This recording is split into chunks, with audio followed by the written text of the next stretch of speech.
হাদিয়া খাওয়া, দাওয়াত খাওয়া এটা খুব সহজ, কিন্তু দাওয়াত দেওয়া এটা খুব কঠিন।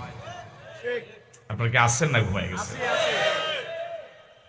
আবার দাওয়াতটা যদি শুধু হকের পথেই হয়, অন্যায়ের প্রতিবাদ করতে গিয়ে হয়, তাহলে তো জীবন চলে যাওয়ার সম্ভাবনা থাকে।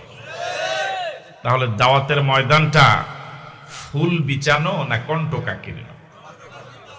এটা কি খুব আরামদায়ক না খুব ঝুঁকিপূর্ণ?